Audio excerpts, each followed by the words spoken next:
Hola a todos, bienvenidos a este nuevo módulo. Hoy vamos a hablar de un tema súper interesante y lo más importante es práctico, que son los indicadores de sostenibilidad. ¿Qué quiere decir? Algunas formas en las que podemos medir qué tanto nuestros patrones de consumo son sostenibles y cuál es su impacto en un determinado periodo de tiempo, pues en el medio ambiente y en nuestro planeta. Como ya hemos visto a través de los módulos, cada vez más las personas, las comunidades, los gobiernos e incluso los organismos supranacionales abogan por el cuidado del medio ambiente y cada vez más nos preocupamos por cómo estamos impactando el planeta, qué es lo que estamos consumiendo, hasta cuándo podremos seguir así y pues cómo mitigar o de alguna forma reducir un poco el daño que nosotros mismos estamos causando para proteger y guardar nuestro planeta para las siguientes generaciones.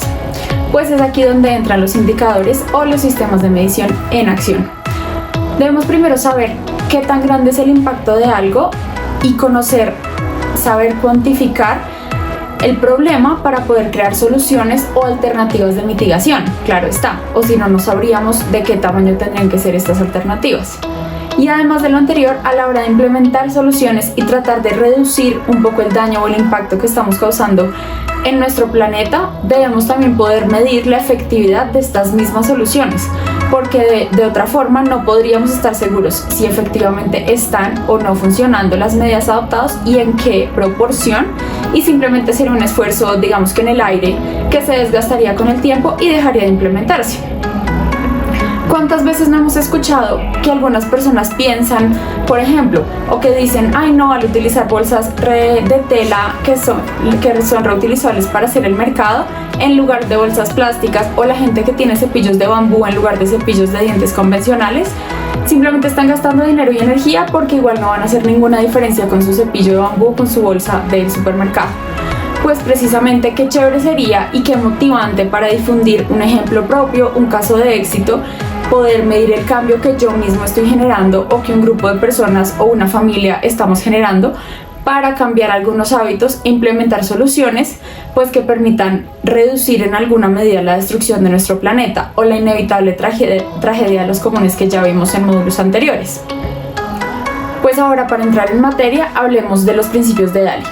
Estos principios son 3 reglas que planteó un economista ecológico llamado Herman Daly. Sus 3 principios dicen básicamente, el primero dice que los recursos renovables como los peces, la tierra por ejemplo, deben ser consumidos o utilizados únicamente en la misma velocidad o en la misma proporción en que estos se pueden regenerar a sí mismos. En otras palabras, es medir cuánto tiempo tarda, por ejemplo, un cargamento de peces en reproducirse y crear ese mismo número de peces para volver a sacar el siguiente cargamento o el siguiente lote. No antes, pues entonces comenzaríamos a agotar los recursos porque no se están reproduciendo en la misma velocidad. Los recursos no renovables, el número 2, como los minerales, deben ser usados y consumidos en la medida que nuevos sustitutos renovables se van generando. Y el tercero dice que la polución y los residuos deben ser emitidos en la medida que los sistemas naturales puedan absorberlos o reciclarlos, no antes. Estos principios son teóricos claramente, pues en la práctica los países y la humanidad consumimos y explotamos los recursos no renovables y renovables muchísimo más rápido de lo que debería ser, ¿verdad? Y pues a causa de esto tenemos las consecuencias que vemos en el calentamiento global, la destrucción de ecosistemas, la extinción de especies y demás. Pero el punto de estos principios es precisamente volver a resaltar la imperante necesidad de tener indicadores y sistemas que midan cuánto y cómo estamos impactando y consumiendo nuestros propios recursos. Ahora sí, pasemos a los indicadores. Seguramente has escuchado de las famosas huellas ambientales o huellas de carbono. Pues, ¿qué son? ¿Qué son estas huellas? ¿En qué se diferencian de otras huellas de pronto que puedan existir? ¿Por qué son conocidas estas huellas? Bueno, pues la verdad son conocidas porque son los indicadores con la capacidad de medir los impactos directos, pero también los indirectos de alguna actividad o algún bien. ¿Qué quiere decir esto? Imagina que estás en tu cocina, vas a la nevera a tomar agua y pones el vaso en el dispensador de agua, pues hasta que se llene y te lo tomas. Ahí estás teniendo un impacto directo en el ambiente, pues estás utilizando el recurso hídrico pues para tu consumo. Pero ¿cuáles son los impactos indirectos? Hay otros impactos además de la acción directa. Tenemos que hablar de los materiales con los cuales está reciclada la nevera, por ejemplo, el dispensador de agua, el filtro de agua, cada materia prima, qué recursos lleva adentro, cómo fue transportado hacia el supermercado, cómo fue transportado hacia tu casa, cuántos almacenes estuvieron en la cadena, etc. Este proceso todo este análisis son los impactos indirectos, y asimismo todo el proceso de la cadena posterior al aprovechamiento del bien también son impactos indirectos. A posteriori, cuando cambies de nevera y te deshagas de ella, ¿qué pasa con esta nevera? ¿A dónde la transportas? ¿Cómo la vas a transportar? ¿Cómo va a ser desechada? Estos siguen siendo impactos en este bien.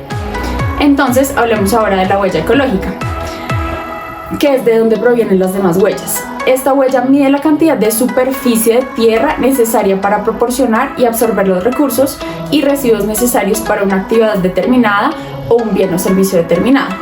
Hay bastantes estudios alrededor de esta huella y han arrojado el resultado que tal vez has escuchado, que para continuar con los patrones de consumo que tenemos actualmente, sacando el promedio de todos los países del mundo, necesitaríamos más de 2.2 planeta tierras completos adicionales para poder seguir viviendo así.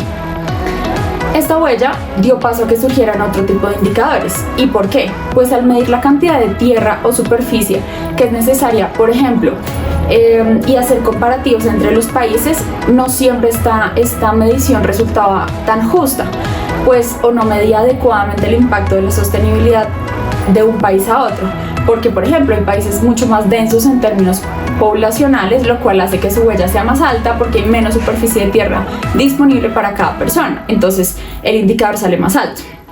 Por eso surgieron las otras huellas, como lo son la huella de carbono, que es bastante conocida, la huella ambiental, también hay huella hídrica y hay huella energética. La huella hídrica mide el total de agua dulce utilizada para producir bienes y servicios consumidos por un individuo, una comunidad, y de dónde se sacaron su ubicación geográfica. Otra huella es la huella ambiental.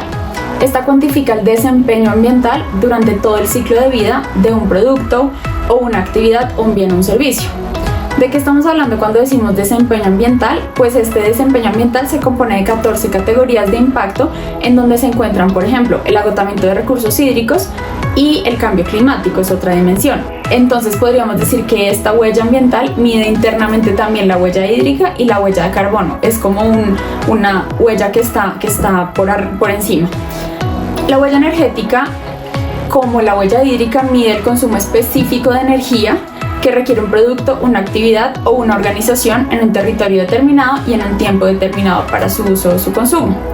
Y finalmente la huella de carbono. Esta mide la totalidad de gases efecto invernadero emitidos de forma directa y de forma indirecta por un individuo, una actividad o una organización. Es decir, es la suma entre las emisiones y las absorciones de gases efecto invernadero. Ahora bien, estos indicadores sirven para hacer múltiples estudios, investigaciones, para publicar muchas alternativas que ha encontrado la comunidad científica, para emitir política pública, para frenar el impacto ambiental que estamos generando en las empresas y en los países, por ejemplo. ¿Pero por qué son importantes para nosotros? Pues como ya lo mencionamos, uno de los incentivos clave para motivarnos a nosotros mismos y a nuestro entorno a la hora de implementar nuestros nuevos hábitos más sanos o más benéficos para nuestro planeta son las victorias tempranas y la medición del progreso.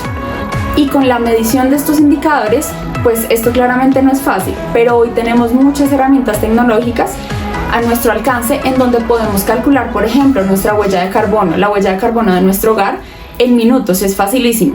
Entonces te invito a profundizar en estos indicadores, en sus beneficios, en todas sus dimensiones, y adicionalmente te invito a que ingreses a esta página que te vamos a dejar acá para que puedas medir tu propia huella de carbono y la de tu familia, la de tu casa, y proponer en familia con los que tú vivas algunas acciones que, por pequeñas que parezcan, hacen la diferencia. Te doy 2 ideas. Por ejemplo, estas alarmas de duchas cortas, proponerte a tomar duchas mucho más cortas, que de pronto en un mes o en 2 meses vamos a ver que en 2 meses, cuando volvamos a mirar esta huella, nos damos cuenta que efectivamente de pronto hay o no un cambio. O también te propongo otra acción, puede ser proponerte todos los días a desconectar los electrodomésticos, los dispositivos que no estemos usando, pero que dejemos conectados a la toma, porque esos de todas formas siguen consumiendo energía.